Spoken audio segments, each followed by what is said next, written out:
أعوذ بالله من الشيطان الرجيم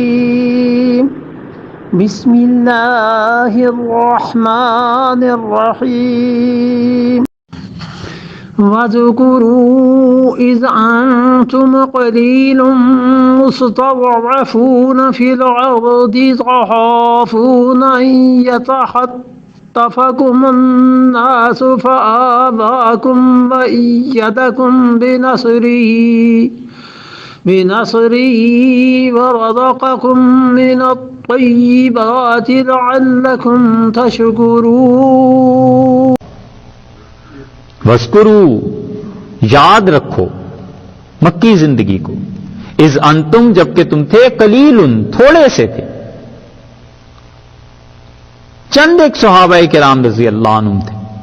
اللہ تعالیٰ نے فرمایا یاد کرو، مستضعفون فی الارض، اور زمین میں تم بہت کمزور تھے، مغلوب تھے، حتیٰ کہ مظلومیت کا یہ حال کہ ظہر اور عصر کی نمازیں اونچی آواز سے نہیں پڑھ سکتے تھے. جمع ہوتے تھے ایک گھر میں حضرت ارقم رضی اللہ عنہ کے گھر میں، اور یہ سارا زمانہ ایسی مظلومیت کے ساتھ گزرا ہے. اللہ نے فرمایا یاد کرو وہ دن جب تم لوگ تھوڑے تھے اور زمین میں بڑے کمزور تھے، تخافون، اور تم ڈرتے تھے کہ ان یتخطفکم الناس، کہ لوگ تمہیں اچک نہ لیں، لوگ تمہیں کہیں ایسے نہ ہو جائے کہ مار دیں، ختم کر دیں. فآواکم، اللہ نے تمہیں ٹھکانہ دیا مدینہ منورہ میں.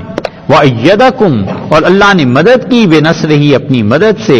وَرَزَقَكُمْ مِنَ الطَّيِّبَاتِ، اور اللہ نے تم کو پاک روزی دی. لَعَلَّكُمْ تَشْكُرُونَ، شاید کہ تم اللہ کا حق مانو، اللہ کی بات کو مانو.